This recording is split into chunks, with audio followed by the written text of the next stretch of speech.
కదా మ్యూట్ చేయడం ఏదో సార్ ఏదో ఉంటుంది కదా అది అవేం ఉండదులేండి సార్ థియేటర్లో అసలు కంప్లీట్గా మీరైతే సార్ మూర్తి గారు కేరామ్ సినిమా మీరు పిచ్చగా ఎంజాయ్ చేస్తారు ఐఎమ్ షూర్.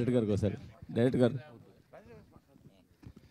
మూర్తి గారు సార్ ఇప్పుడు పచ్చి బూతులు అన్నారు కదా మీరే పండు బూతులు ఎలా ఉంటాయి మీరు ఒకసారి చెప్పండి అది కూడా వింటాం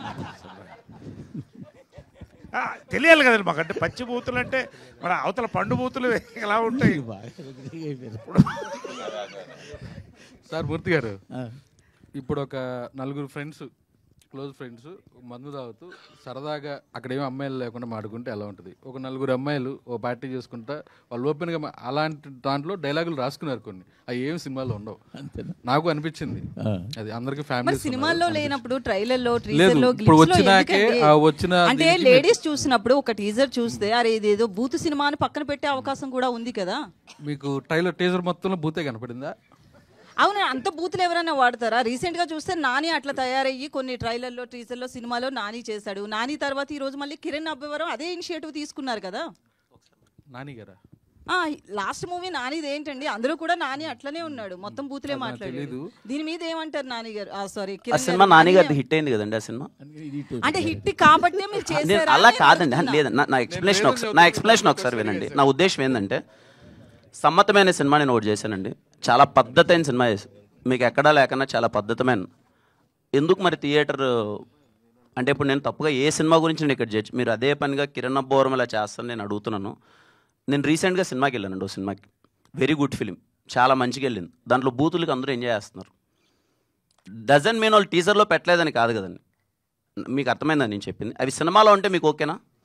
మీరు థియేటర్కి వెళ్ళినప్పుడు ఆ బూతులు ఉండి అక్కడ అందరూ అది నవ్వుతుంటే అసలు ఎక్కడే కానీ క్యారెక్టరేషన్. ఫ్యామిలీ ఆడియన్స్ అన్నారు కదా, ఫ్యామిలీస్ లేడీస్ అమ్మ తాత అత్తమ్మ ఏదో చెప్పారు కదా మొత్తం లైన్ గా, లేడీస్ అంతా చూడొచ్చా?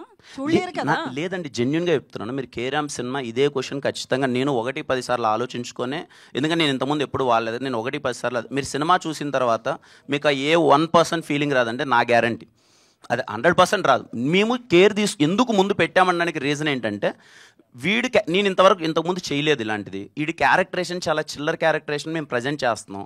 ఆ సిచ్యువేషన్లో ఒక అమ్మాయి అలా బిహేవ్ చేస్తే ఎవడున్నా సరే చచ్చిపోవాలని ఫీలింగ్ వస్తుంది. ఆ టైంలో లూడో ఆడదామంటే వాడు ఇంకా లేదండి నేను ఆడలేను పక్కకి వెళ్ళి వస్తాను అంటే మీరు సినిమా థియేటర్ నుంచి బయటికి వెళ్ళిపోతారు.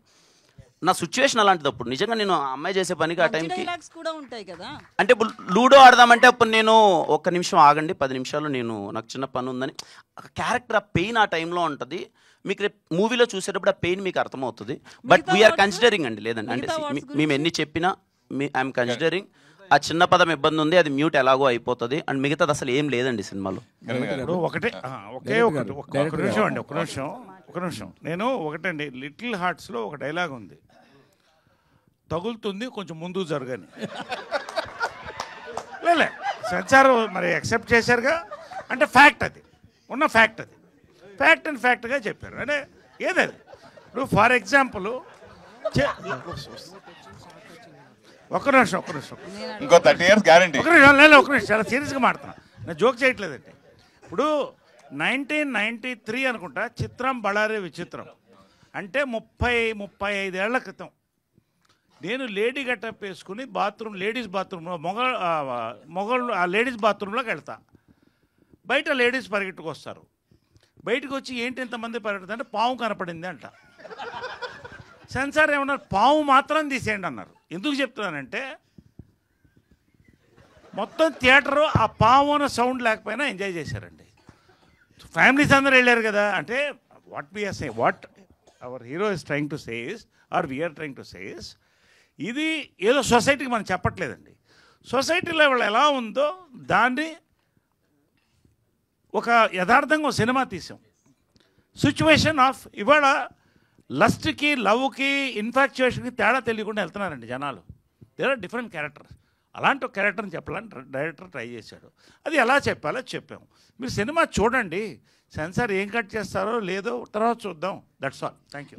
నరేష్ గారు ఆ ట్రీజర్ లో గ్లిమ్స్ పక్కన పెడితే గనక మీరు మాట్లాడే దాంట్లో ఎక్కువ బూతులు కనిపిస్తున్నాయండి. ఒక సీనియర్ ఆర్టిస్ట్ అయ్యుండి మీరు ఇట్లా ప్రెస్ మీట్ లో అలా మాట్లాడడం కరెక్ట్? లిటిల్ హార్ట్స్ బ్రహ్మాండ సెన్సార్ అయిన సినిమా, మేమున్నాము. చిత్రములయాత్ర సెన్సార్ అయిన సినిమా. ఇంకేమన్నా మాట్లాడని చెప్పండి. ఏంటమ్మా మీరు కూడా నా గురించి నరేష్ గారు ఇందాక మీరు ఇందాక స్టార్టింగ్ లోనే మైక్ పట్టుకుని ఏం చెప్పాలి హైలైట్ పాయింట్ అంటూనే స్టార్ట్ చేశారు స్పీచ్ డల్గా ఉన్న. ఇప్పుడు మీరే హీరోగా అయిపోయి మొత్తం డామినేట్ గా మొత్తం ఎంటర్టైన్ చేస్తారు ఇప్పుడు అంతా. అవును. ప్లస్ నిజంగా చెప్పాలని ఇందాక చెప్పినట్టు ఇంకో 30 years మీ ఎనర్జీకి 30 years కాదు ఇంకో 40 years కూడా ఉంటారు నాకు తెలుసు గ్యారంటీ. ఓకే. సో దాని డౌట్ లేదు సార్. ఫైనల్గా ఏంటంటే ఇందాక ఆ ప్రొడ్యూసర్ని ఇన్స్పైర్ అయ్యి నేను కూడా సినిమా చేయాలని, ఇట్లాంటి కథ నాకెందుకు రావట్లేదని ప్రొడ్యూస్ చేయాలని అన్నారు. దాని నుంచి ఇప్పుడు రెండు అంటానండి. ఒకటి, ఒక సినిమా తీసినప్పుడు ఎక్కువ మంది జనాలు చూడాలి. దానికి ఎలా సెన్సార్ ఉంది, ఏం తీయాలో వాళ్ళు తీస్తారు, ఏం ఉంచాలో వాళ్ళు ఉంచుతారు. కాబట్టి ఒక మంచి సబ్జెక్ట్ వచ్చింది క్లియర్గా, ఇలాంటి అపురూపమైన రేర్ సబ్జెక్ట్ వచ్చింది అనేది నేను చెప్పాను. ఒకటి, ఇవాళ ఎవరు హీరో, మీరా మూర్తి గారా ఎవరని మేము చూస్తున్నాం.